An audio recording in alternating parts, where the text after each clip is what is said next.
And welcome back to the channel, everybody. Today we've got another Star Wars Galaxy of Heroes video for you. Specifically, we're going to be doing a video here in our series on high priority targets. And we're going to be looking at probably one of the few times where you might actually consider using a territory battle Omicron. Let's get into it. Alright everybody, so normally I would not think that a territory battle Omicron is something that people are going to really be interested in. But given the fact that we just have the territory battle drop this past week, I felt like, hey, what better of a time to talk about this than now? I don't know about you guys, but I am actually starting to consider a territory battle Omicron. I mean, there's a good chance we're going to be doing the same territory battle twice a month, similar to Territory Wars, and the rewards could potentially be very, very worthwhile, depending on how good your guild is here. So I felt like, this is a good time to breach this topic. Most times people are going to look at this and they're probably going to dislike the video just as soon as they see Territory Battle Omicron. Please don't do that. But I feel like now is a good time to get into this. So we're going to be looking at, there are not 10, unfortunately. I like to do top 10 videos, but we're going to do top 8, and that's the best we can do here, folks. But we're going to look at the 8 Territory Battle Omicrons that they have out currently, what they all involve, and how we think that is going to look moving forward in the new TB, as well as what it has done in the past TB.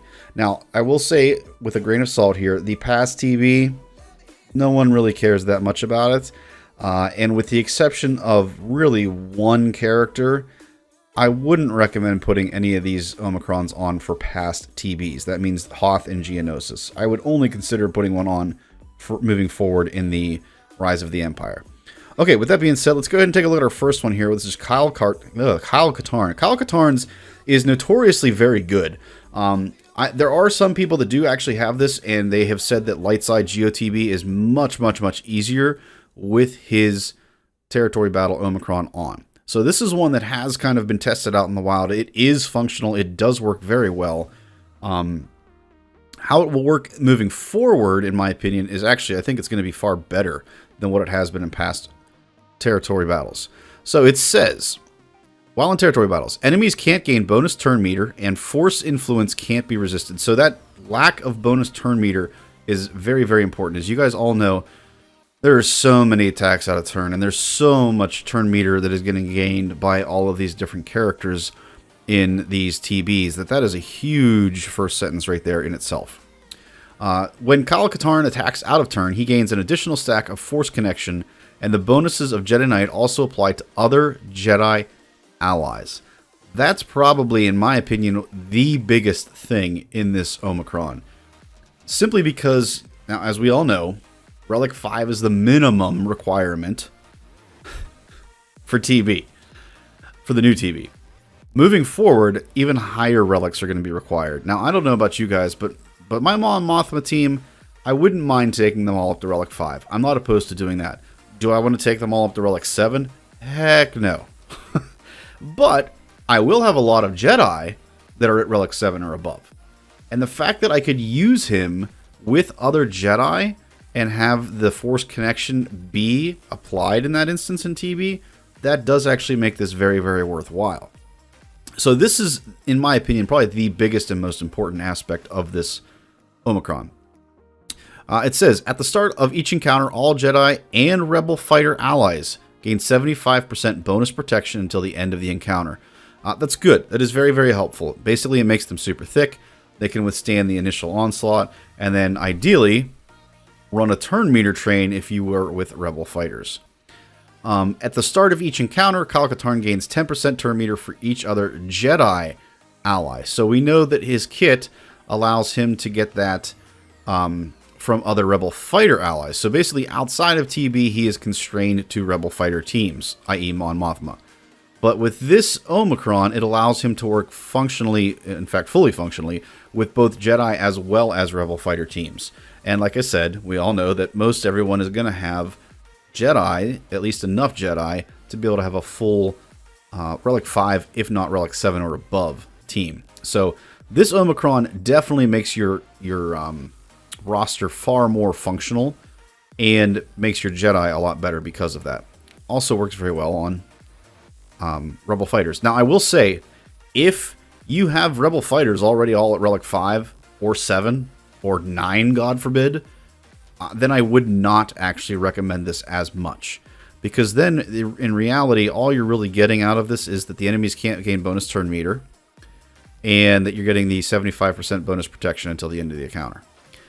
Those aren't bad, but I don't think those in themselves are worth an Omicron. Being able to use this with Jedi, that is really nice and worthwhile. Okay, number 2, Finn. Finn is another one that has been used in previous territory battles, and it is very, very effective. In my book, the way you measure an Omicron is if you can go into territory battle with this Omicron and put the battle on auto and win, it's a worthwhile investment. If it doesn't make you able to auto and win, not worth it. So it says, if an enemy is damaged by a resistance ally, for each expose on them, that enemy loses 5% turn meter for each resistant ally. All resistance allies gain 3% turn meter for each resistance ally, and their cooldowns are reduced by 1. So that's the Zeta. Wanted to point that out because I do not have the Zeta. So that in itself is very good. Now, how that couples with territory battle, and if there are no Galactic Legends, that's the big thing here, folks. Resistance allies gain 60% max health and protection. Enemies attacking out of turn deal 50% less damage, and we know there's a lot of that going on in TV, so that is already extremely helpful. At the start of the encounter, revive all resistance allies with 100% health, recover 100% protection, and gain protection up 100%. That's a lot. For 2 turns, which can't be dispelled or prevented, and Finn gains determination for 2 turns. This is the longest run-on sentence I've ever read. While Finn has determination, resistance allies are immune to critical hits, have a 100% counter chance. When it just keeps going. Whenever a resistance ally uses a special ability, dispel all buffs on target enemy and inflict expose for 2 turns, which can't be evaded or resisted. We're still not done. Whenever another resistance ally is damaged by an enemy attack, Finn has a 20% chance to gain 100% turn meter. That's big. Once per turn. If an enemy is... Still not done. If an enemy is damaged by a resistance ally, for each expose on them, deal additional true damage to all other enemies. That's another huge one. Then, resistance allies recover 10% health and gain 2 speed, max of 60 for the rest of the battle. Now, let's break down that encyclopedia of information. So basically what happens here is, your team gets super thick. You take an extremely reduced amount of damage. You revive your entire team at the beginning of every encounter. Now, the way I read that is the beginning of every wave. Otherwise, it's pretty much useless. Let me know in the comments, folks, if I'm wrong on that. I'm pretty sure that's the way that works. I do not obviously have this Omicron, so I'm not certain on that one. But I'm pretty sure that encounter means every wave of TV. So you're thick as all get out, taking reduced damage. You are also reviving every single wave. It makes you just extremely thick and difficult to kill. Now, that in itself is not enough. Being thick and hard to kill does not mean you're going to get a win, necessarily. But when you have a 100% counter chance, coupled with all of the exposes, coupled with all of the AoE true damage that happens here as well, plus with Finn getting to gain 100% turn meter, suddenly being super thick is also very, very potent and dangerous at the same time. Plus, they also then gain speed, so they become fast. So basically, long story short, folks, this Omicron is ridiculous, especially when coupled with the Zeta in particular. You will go in, and as long as you've got your characters at Relic level, and again, we're talking Relic 5 or above, so you've got to have Rey, Galactic Legend Rey, I should say, for this really to be effective. And obviously, again, you can't use it with a GL. That's the big thing here. They're going to go in and they're going to absolutely nuke the opposing squad, just because they're not going to do any damage to them. They're going to constantly reflect all that damage back and gain speed, and it's just going to be a total whitewash. So again, another really good Omicron. This has been used significantly in light side TV, and it is very, very effective. Okay, Now we're getting a little bit more onto the speculative side. Karth Onasi. Karth, his Omicron itself is probably not that significantly amazing. But when you start to think about the mixed path of TB, suddenly this becomes very good. So let's go ahead and check it out here. It says, Old Republic allies have plus 20% counter chance, defense, and max health for each Old Republic ally. So if you're going into the TB battle with an Old Republic team, and he is your leader, you're going to have at least, more than likely, you're going to have 4 other allies. So 80% counter chance, 80% defense, 80% max health. That's massive. That is massive, folks. Whenever an Old Republic ally uses a special ability, they inflict 4 damage over time effects on the target enemy, which can't be evaded. Now, remember, whenever an enemy is inflicted with a damage over time effect, all Old Republic allies recover 3% health and protection. So, literally, not only are you insanely thick with this Omicron, but you are going to constantly heal and gain protection back with this Omicron.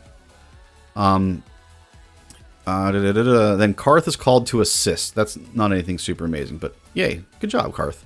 Whenever an Old Republic ally attacks out of turn, that's why it's important, they recover 5% health and protection and gain here's the big one, and gain 25% offense, stacking until the end of the encounter.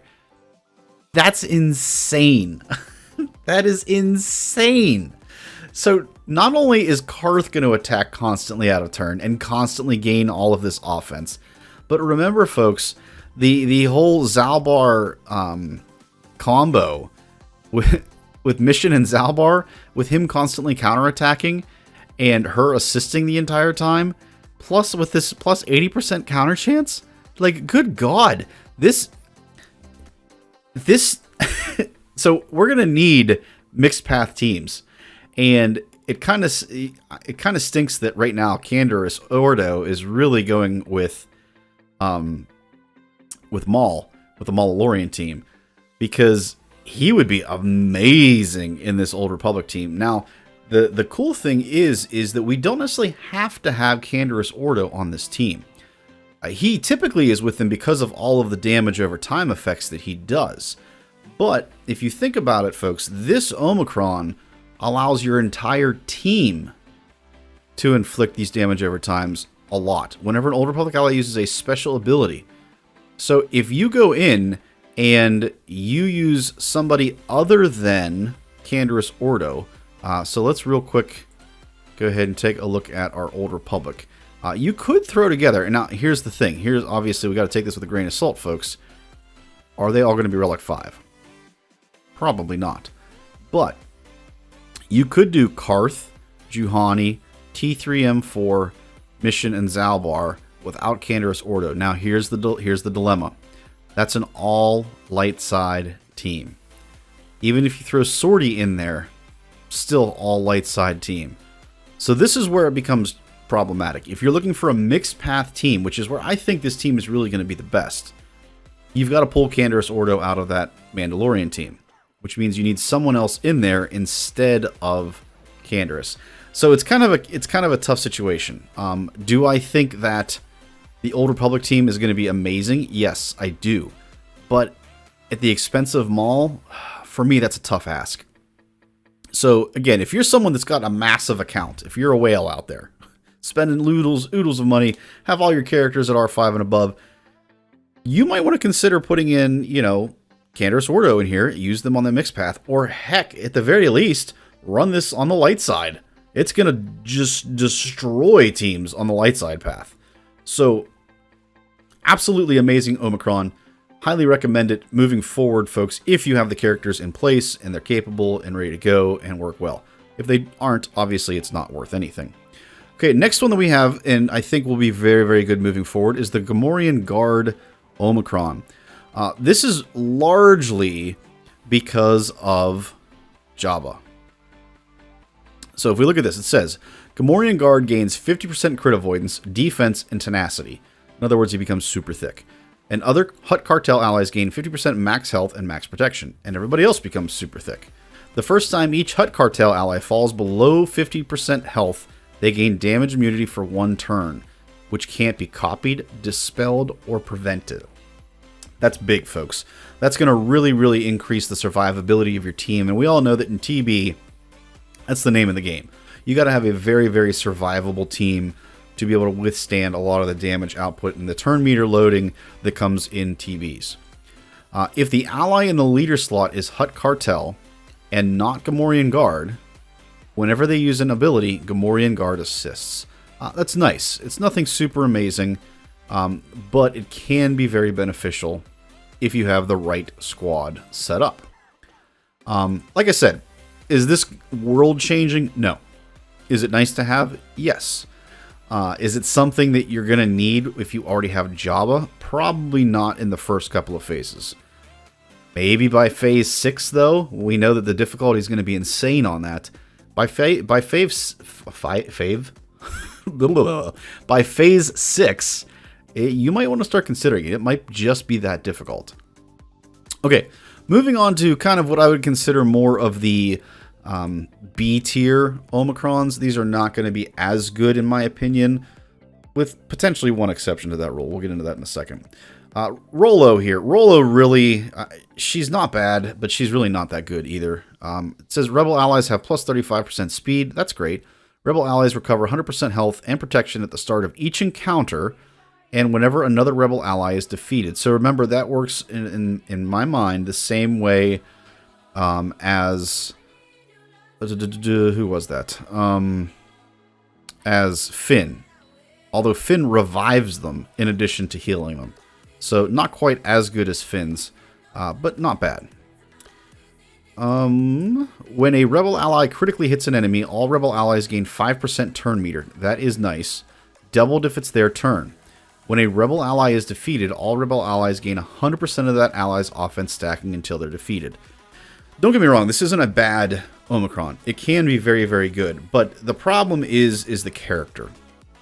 So Rollo is just simply a dated character. She does not work that well anymore. She's not really tuned to the end game.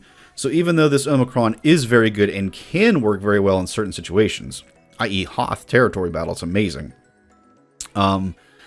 Lightside Geo, it is usable, but limited. I think you're far better off using a Mon Mothma team with the Omicron on Kyle Katarn, personally. But it's functional. The problem here is not so much the Omicron, it's more Rollo. Rollo really is the issue. Cassian. Cassian is an interesting one. I actually thought about putting a thumbnail with Magma Trooper on it just because he turns into Magma Trooper. So it says, at the start of battle, if all allies are Rogue One, Cassian Andor takes a bonus turn to disguise himself as an enemy character until the end of battle. While disguised, Cassian retains his unique ability and alignment and is part of the Rogue One faction in addition to his disguise's alignment and faction. At the start of each encounter, all Rebel allies gain defense up, potency up, tenacity up for 3 turns. Whenever Cassian uses an ability, he gains 12% turn meter for each debuffed enemy. That's a nice thing. He inflicts ability block and buff immunity for 1 turn and defense down and healing immunity for 2 turns on target enemy. We'll come back to this in a second. K2SO is also called to assist, dealing 97.8% more damage. That's nice. Here's the tricky part. I don't know of anybody that has this Omicron. I have not heard of anybody that has it, and I've not heard any stories of how it works. The whole concept, we can read a lot of this, understand how it works, but the whole concept of him turning into a different character, and he retains his abilities, in addition to his disguises, alignment, and faction. I don't know how that would work.